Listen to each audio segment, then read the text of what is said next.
बच्चों आज हम लोग नया चैप्टर चालू करने वाले हैं जिसका नाम है फिजियोलॉजी ऑफ सर्कुलेशन।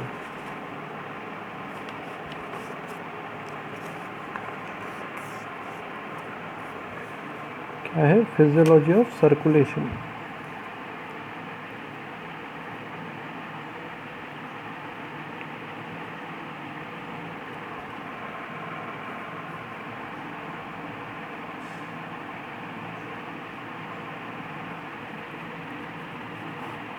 ठीक है, परिसंचरण तंत्र बोल सकते हैं इसी को, या परिसंचरण की कार्य की बोल सकते हैं।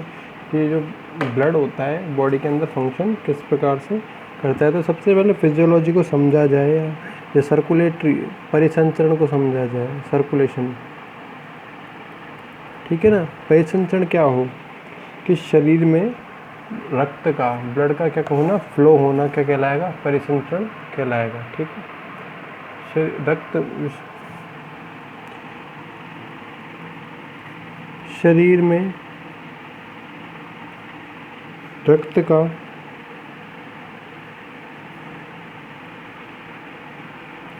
संचरण होना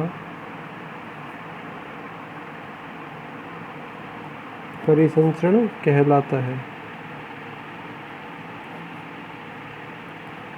ठीक है ना, परिसंचरण कहलाता है। अब ये बात की जाए तो सबसे पहले खोज किसके द्वारा की, एक साइंटिस्ट थे विलियम हार्वे। विलियम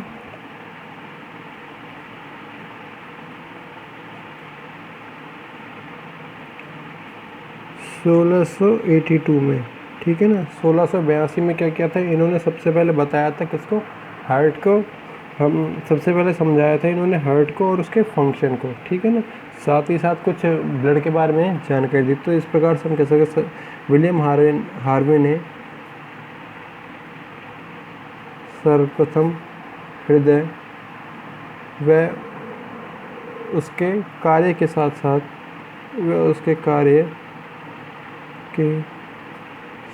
साथ रक्त से संबंधित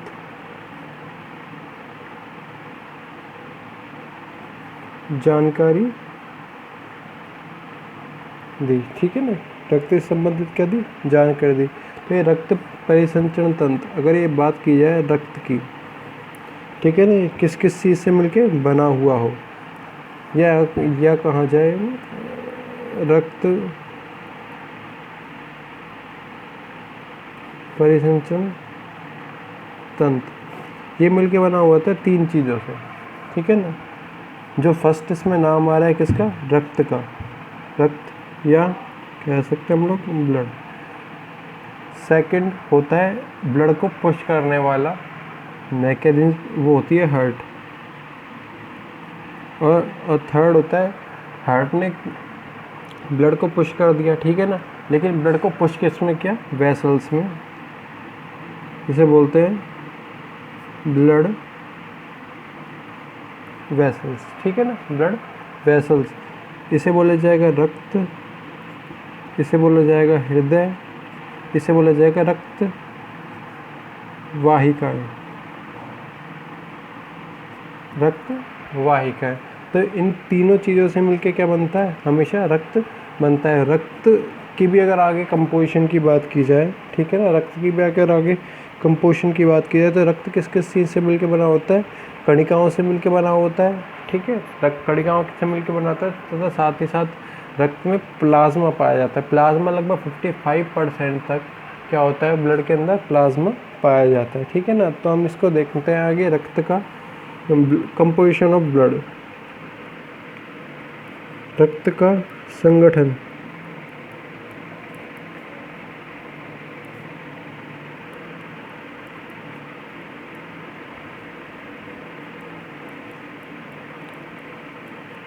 कंपोजिशन ऑफ ब्लड, ओके। तो ये क्या बोल सकते हैं हम, एक लिक्विड कनेक्टिव टिश्यू है। क्या है, लिक्विड टिश्यू है। कनेक्टिव टिश्यू हमने इसलिए बोला है कि ये सारे अंगों को क्या करता है, एक जगह से जोड़ने का कार्य करता है, तथा साथ ही साथ इसमें बहुत प्रकार की क्या है, कणिकाएँ पाई जाती है, कोशिकाएँ पाई जाती है। WBC हो सकती है, RBC, प्लेटलेट्स पाए जाए, साथ ही साथ प्लाज्मा पाया जाए, विभिन्न प्रकार के प्रोटीन मिलते हैं। ठीक है ना, विभिन्न प्रकार के प्रोटीन मिलते हैं। तो इसीलिए हम बोल सकते हैं इसे संयोजी ऊतक, कनेक्टिव टिश्यू बोला जा सकता है, ठीक है ना। साथ ही साथ ये बॉडी के अंदर लगभग होता है 5 से 5.5 लीटर एक स्वस्थ मनुष्य की बात की जाए तो। मात्रा की यदि बात की जाए, मात्रा 5 से 5.5 लीटर, ठीक है ना,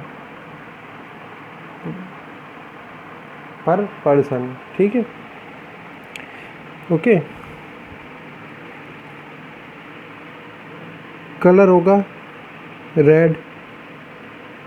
पीएच की बात की जाए तो पीएच होगा क्या, 7.4, या कह सकते हैं वीक एल्केलाइन, ठीक है ना, क्या बोल सकते हैं हम, वीक एल्केलाइन बोल सकते हैं। स्पेसिफिक ग्रेविटी की बात की जाती है, विशिष्ट गुरुत्व की, स्पेसिफिक ग्रेविटी की यदि बात की जाती है तो वो होती है 1.050 से लेकर 1.060 के आसपास होती है, ठीक है ना। जल से लगभग ये 5 गुना क्या होता है, शांत प्रदर्शित करता है, विस्कस होता है। क्षारीय हो गया, हमने यहाँ देख ही लिया है क्या होगा, दुर्बल क्षारीय बोल सकते हैं, एल्कलाइन बोला जा सकता था। पीएच हो ही गया 7.4, ओके। साथ ही साथ इसमें क्या पाया जाए, प्लाज्मा 55% तक। साथ ही साथ क्या पाए जाते हैं, ऑर्गेनिक एंड इनऑर्गेनिक सब्सटेंस, ठीक है ना, क्या पाए जाते हैं, ऑर्गेनिक और इनऑर्गेनिक सब्सटेंस। यदि ब्लड की बात की जाए, ब्लड को आगे डिफाइन किया जाए तो इस प्रकार से किया सकता है। एक होता है, हमने यहाँ पे देखा क्या, 55% लगभग पार्ट क्या होता है, प्लाज्मा पाया जाता है ब्लड के अंदर। ब्लड को हम 2 भागों में बांट सकते थे। पहला भाग था प्लाज्मा का, पहला भाग क्या था, प्लाज्मा का था। कितना परसेंट था, 55%। सेकंड हो जाएगा ब्लड कार्पसल्स का, इसका हो जाएगा रक्त कणिकाओं का हो जाएगा, ठीक है ना। प्लाज्मा को भी यदि आगे फर्दर डिवाइड किया जाए तो लगभग इसमें क्या पाया जाता है, मुख्य रूप से पानी पाया जाता है और कुछ सॉलिड सब्सटेंस पाए जाते हैं। क्या पाया जाता है, सॉलिड सब्सटेंस पाए जाते हैं। अभी सॉलिड सब्सटेंस को भी आगे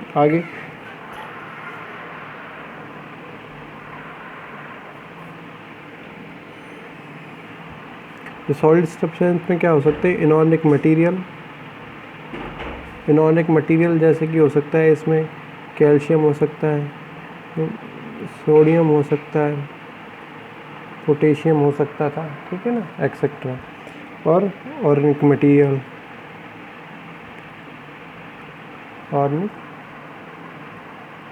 मटेरियल जैसे कि प्रोटीन कह सकते हैं हम लोग, और भी अच्छा कहते हैं प्रोटीन, ठीक है ना, प्रोटीन हो सकता था। ब्लड कैपिलरीज की बात की जाए, ब्लड कार्पसल्स की बात करते हैं तो ये कितनी होती है, 3 टाइप की होती हैं। फर्स्ट होती है आरबीसी, सेकंड होती है डब्ल्यूबीसी, थर्ड होती है प्लेटलेट्स, ठीक है। ये डब्ल्यूबीसी को हम लोग क्या है, आगे 2 पार्ट्स में डिवाइड कर सकते थे। फर्स्ट थी ग्रेन्युलोसाइट्स,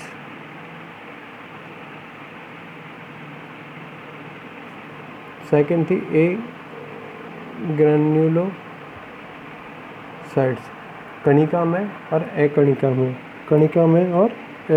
में, ठीक है ना। कणिका में होती हैं 3 प्रकार की, कणिका में होती हैं 3 प्रकार की। फर्स्ट होती हैं एसिडोफिल्स,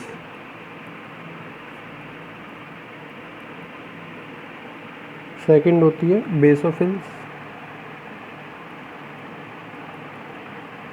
थर्ड होती है न्यूट्रोफिल्स, ठीक है ना। एक ग्रेन्युलोसाइट्स होती है 2 प्रकार की, फर्स्ट होती है लिम्फोसाइट, सेकंड होती है मोनोसाइट्स, ओके।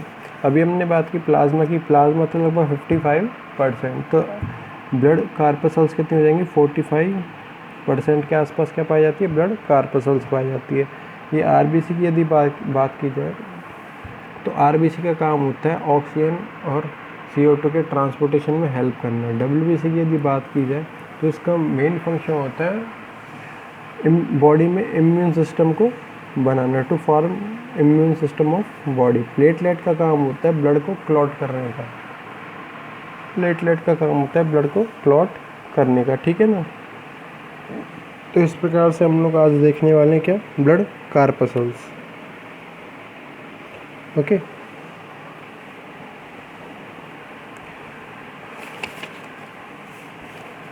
इसमें फर्स्ट आता है इसमें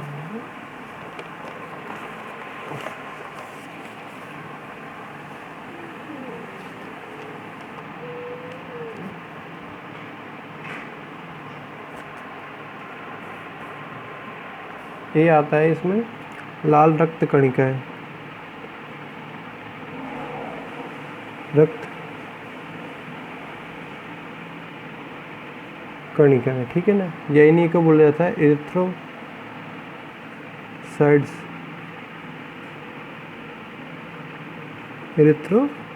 ठीक है। रेड ब्लड कार्पसल्स,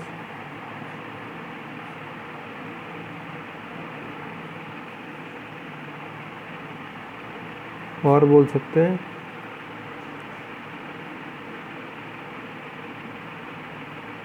एरिथ्रोसाइट्स, ठीक है। सबसे पहले खोज की गई थी ल्यूवेनहुक द्वारा।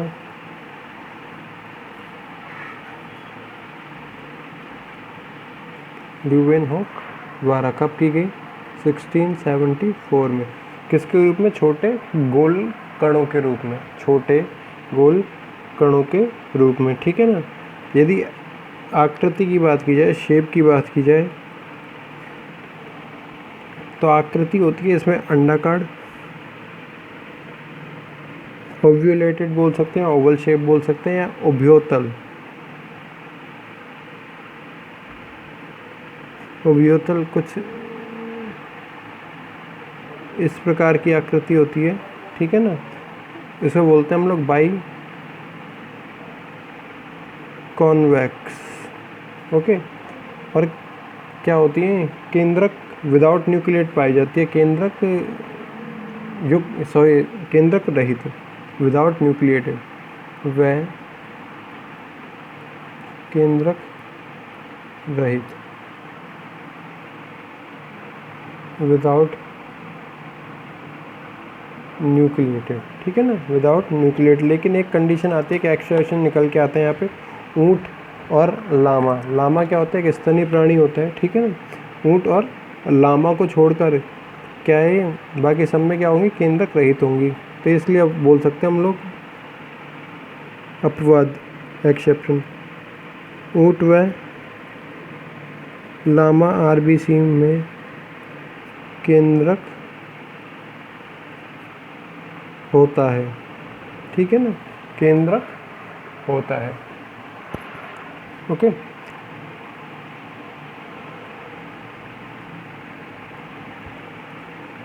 यदि आकार की बात की जाए, साइज की बात की जाए, ठीक है ना, सब जीवों के अनुसार इनका साइज भी क्या होता है, बदलता रहता है। यदि मनुष्य की बात की जाए, मनुष्य में RBC लगभग पाई जाती है 7.5 माइक्रोन की, ठीक है ना।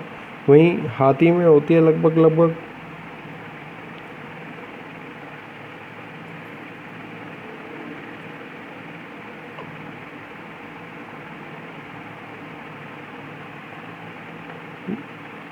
रैबिट में होगी 6.9 म्यू की, घोड़े में होगी 4.6 म्यू की, ठीक है। तो इस प्रकार से क्या है, जीवों के अनुसार इनका आकार बदलता रहता है, जीवों के अनुसार क्या होगा, इनका आकार बदलता रहेगा। इनकी संख्या की बात की जाए, नंबर की बात की जाए, ठीक है, तो नंबर क्या पाया जाए इनका, लगभग ये स्वस्थ मनुष्य में, स्वस्थ पुरुष में, ठीक है ना, स्वस्थ पुरुष की भी बात की जाएगी तो 50 से 55 लाख पर mm क्यूब, ठीक है ना, वहीं अगर स्वस्थ महिला की बात की जाए, स्वस्थ महिला में, ठीक है ना, ये पाई जाएगी 45 से 50 लाख पर mm क्यूब के आसपास पाई जाएगी। अब इनको नापा कैसे जाए, इनकी संख्या को बॉडी के अंदर नापा कैसे जाए, तो उसके लिए हमारे पास क्या होता है, एक स्केल होता है, इसे हम लोग बोलते हैं हीमोसाइटोमीटर। रक्त कणिकाओं की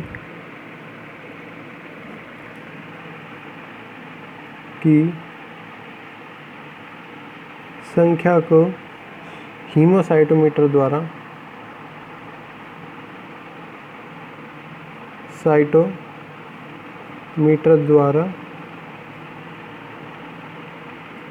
नापा जाता है, ठीक है ना। किसके द्वारा, हीमोसाइटोमीटर द्वारा क्या किया जाएगा, इनको नापा जाएगा। लेकिन जब हम बात करते हैं बच्चों की, ठीक है ना, नवजात शिशुओं की बात करते हैं, तो उनमें क्या लगभग ये आरबीसी की संख्या थोड़ी कुछ मात्रा में ज़्यादा पाई जाती है, लगभग 65 से 70 लाख पर mm क्यूब तक पाई जाती है। नवजात शिशुओं में लिख देते हैं, नवजात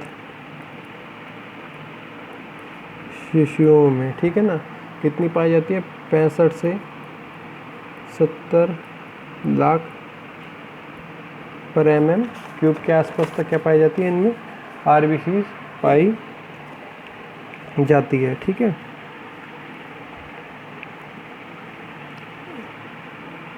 आरबीसी की कमी को बोलते हैं हम लोग रक्त की कमी है, जिसे बोल जाता है एनीमिया। क्या बोल जाता है,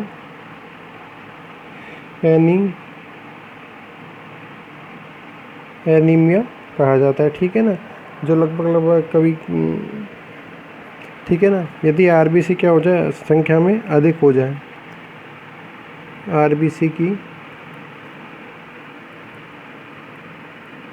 अधिकता पॉलीसाइथेमिया कहलाती है।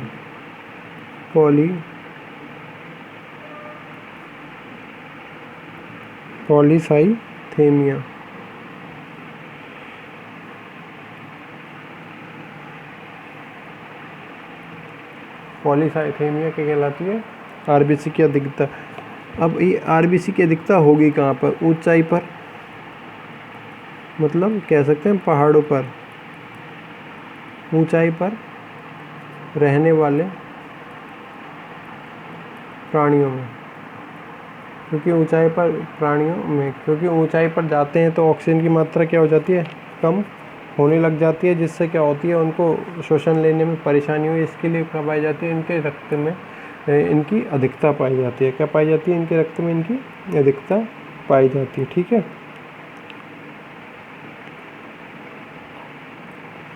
ठीक है, ये हो जाता है। फिर होती है इसकी संरचना की बात की जाती है, स्ट्रक्चर।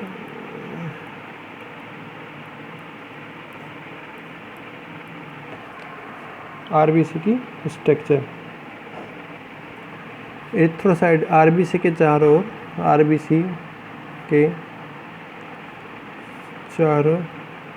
ओर पतली व थिन व फ्लेक्सिबल, लचीली झिल्ली पाई जाती है।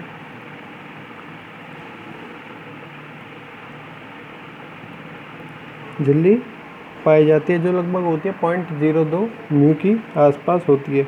यह झिल्ली किसकी, लाइपोप्रोटीन की। यह झिल्ली लिपोप्रोटीन की, लिपिड प्रोटीन की बनी होती है तथा सेमी परमिएबल, अर्धपारगम्य होती है। ठीक है ना, ऐसी होगी, अर्धपारगम्य अवस्था में पाई जाएगी। ठीक है, इसमें श्वसन वर्णक के रूप में, श्वसन वर्णक के रूप में क्या उपस्थित होता है, हीमोग्लोबिन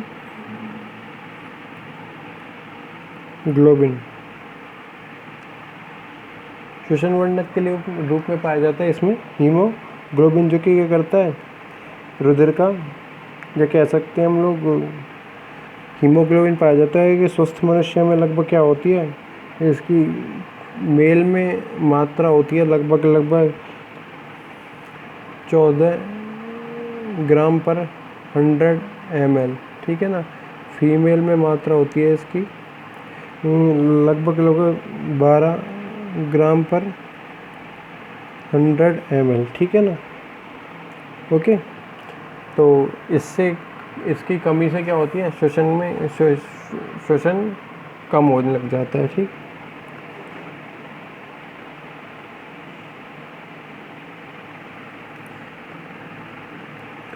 फिर आती है बात एरिथ्रोसाइट का निर्माण, आरबीसी का निर्माण, फॉर्मेशन ऑफ एरिथ्रोसाइट या फॉर्मेशन ऑफ रेड ब्लड कार्पेसल्स, ठीक है। तो शरीर के अंदर आरबीसी के निर्माण की क्रिया को, आरबीसी के निर्माण की क्रिया को हीमोपोइसिस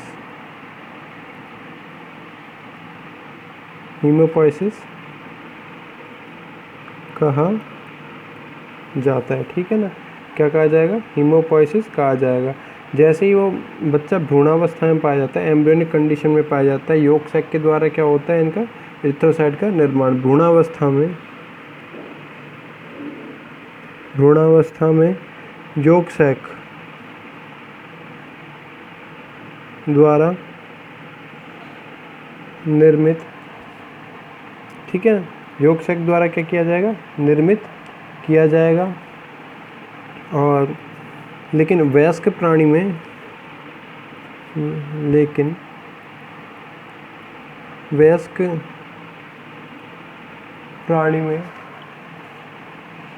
में रेड बोन मैरो, लाल अस्थि मज्जा,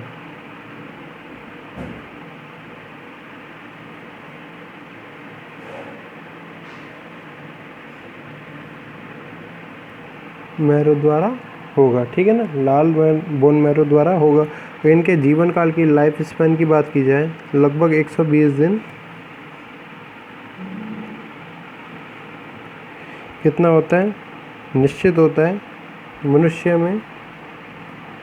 मनुष्य में जीवन काल 120 डेज होता है, ठीक है ना। और नष्ट हुई आरबीसी परिसंचरण द्वारा यकृत, लीवर व प्लीहा, स्प्लीन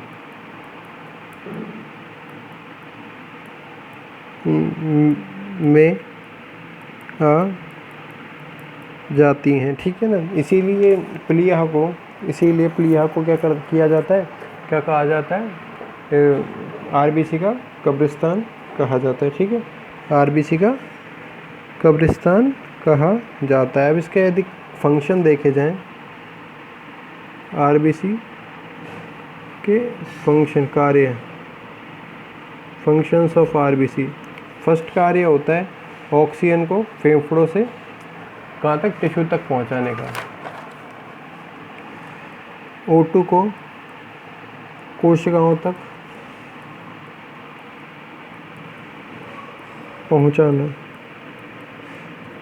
O2 को क्या करना, कोशिकाओं तक पहुँचाना, ठीक है ना। CO2 को लंग्स तक, फेफड़ों तक पहुँचाने का, ठीक है ना। साथ ही साथ क्या करती है, विस्कोसिटी को इसकी क्या नियंत्रित करने का काम करती है। हीमोग्लोबिन के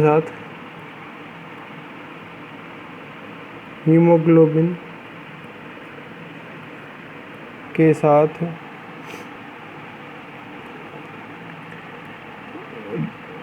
ब्लड के पीएच को